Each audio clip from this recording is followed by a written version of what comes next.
sa lahat, papurihan natin ang Panginoon. Babasahin ko sa mga awit, chapter 104, verse 1 to 2. Pinupuri ikaw, Panginoon, itong aking kaluluwa. Ikaw, Panginoon, na aking Diyos, kaya dakila mong talaga. Ang taglay mong kasuotay, dakila rit marangal pa. Nababatbat ikaw, O Diyos, ng maningning na liwanag. Kalangitay parang tulda, na kamay mo ang nagladlad. Okay, Romans 6 verse 11, nasusulat na, kaya't dapat ninyong ibilang ang iyong sarili na patay na sa kasalanan, datapwat buhay para sa Diyos sa pakikipag-isa kay Kristo Jesus. Okay, una, alamin natin kung ano ang kasalanan. Sa Biblia, ang kasalanan ay paglabag sa kautusan ng Diyos. Ito nasusulat sa 1 John 3 verse 4. So, ang kasalanan ay paglabag at ang mga kahalayan, kalaswaan at mga gawaing kahiya-hiya at ang pamumuhay na gaya sa mga hintil ay kasalanan ayon kay St. Paul. Ito nasusulat sa Ephesians 4 verse 17 to 9. Ngunit sa Biblia, sinasabi na ang tunay na kasalanan ay ang hindi pananalig sa Panginoong Jesucristo. Dahil kung nananalig tayo kay Jesus Christ, hindi tayo gagawa ng mga kasalanan, hindi tayo gagawa ng mga kahalayan at kalaswaan. Okay, sinasabi sa Biblia na lahat tayo ay namuhay sa pagkakasala at naging alipin ng kasalanan. Lahat tayo ay minsang namuhay na gaya sa mga hintil.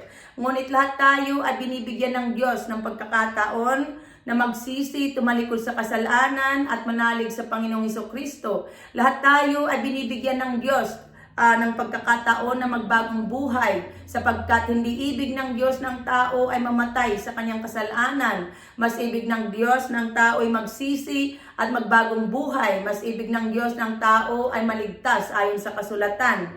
Kaya nga, sa laki ng pag-ibig ng Diyos sa atin, ibinigay niya sa atin ang kanyang bugtong na anak upang ang sumampalataya sa Kanya ay hindi mapahamak kundi magkaroon ng buhay na walang hanggan. John 3 verse 16. Ayon sa kasulatan, ang nakipag-isa kay Kristo ay pinalaya na sa kasalanan, meaning pinatawad na sa kanyang mga kasalanan.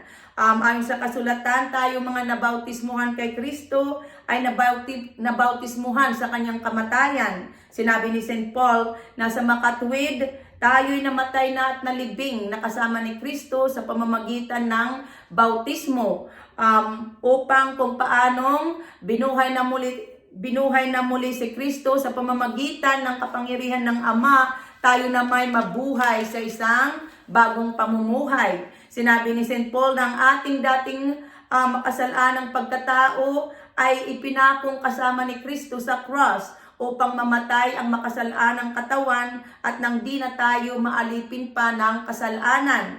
Okay, kapag ang tao ay pumanaw na, wala na siyang responsibilities sa buhay dahil patay na.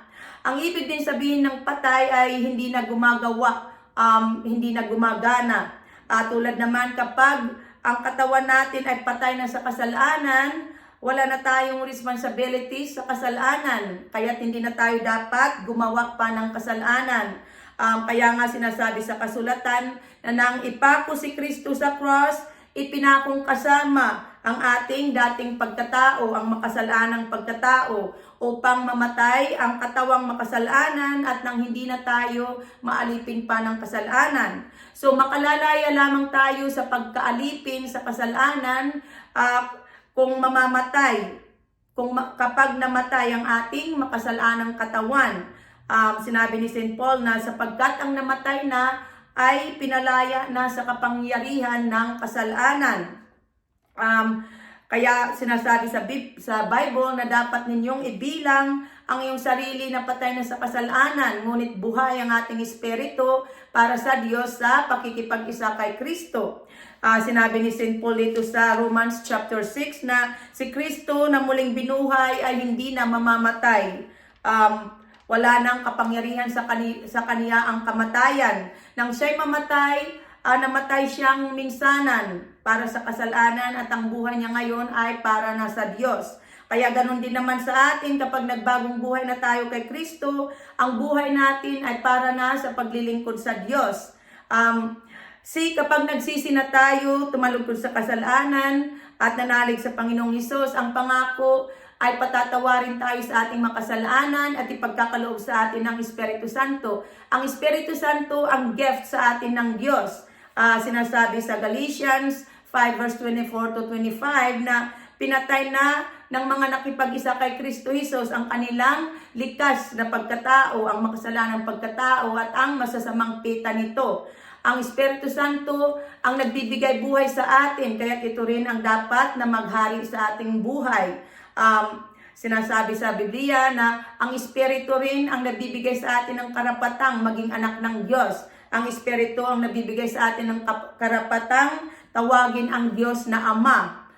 Sinasabi sa 1 John 3 verse 4 na ang tinanggap ng Diyos bilang anak niya ay hindi nagpapatuloy sa pagkakasala sapagkat siya ay may bagong buhay na galing sa Diyos. Yamang ang Diyos ang Ama niya, hindi siya maaaring magpatuloy sa pagkakasala.